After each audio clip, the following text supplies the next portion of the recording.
I saved a man's life, and I never saw him again. 10 years later, this is still the craziest thing that has ever happened to me. Part 2.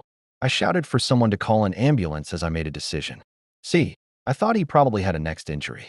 The board he was strapped into is designed to not move his head, so he doesn't further injure his neck or back. But he wasn't visibly breathing, so I had to save his life at whatever cost it took.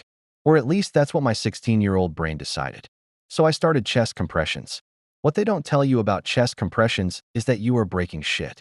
You can feel bones and cartilage cracking under your palms. It feels horrible. I still haven't been able to shake that feeling. One round of 30, and then I did 2 breaths into his mouth. His head was already titled back a bit from being in the board, so I didn't have to move his neck. After 2 breaths, I went back to chest compressions, and after 5 or 6 a little water leaked out of his mouth. He coughed a few times, and the other guards picked up the board and whisked him away so fast I didn't even know what happened. I rolled over onto the concrete, a tinnitus like ringing in my head, my heart racing, just sitting there taking it in. I went into some trance as my teenage body struggled to deal with what just happened.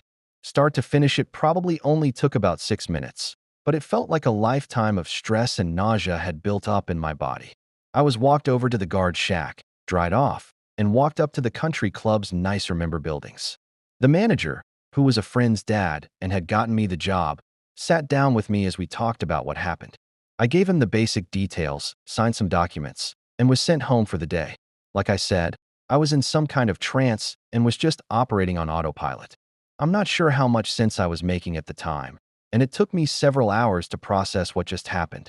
I came back for my shift a few days later, and I was told by another lifeguard that the guy was okay.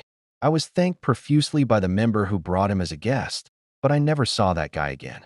This was still the craziest thing that has ever happened. I'm glad my instincts took over and I remembered my training. I might not have done everything exactly right, but I tried my best, and at the end of the day, he lived through it. I hope that guy's doing okay.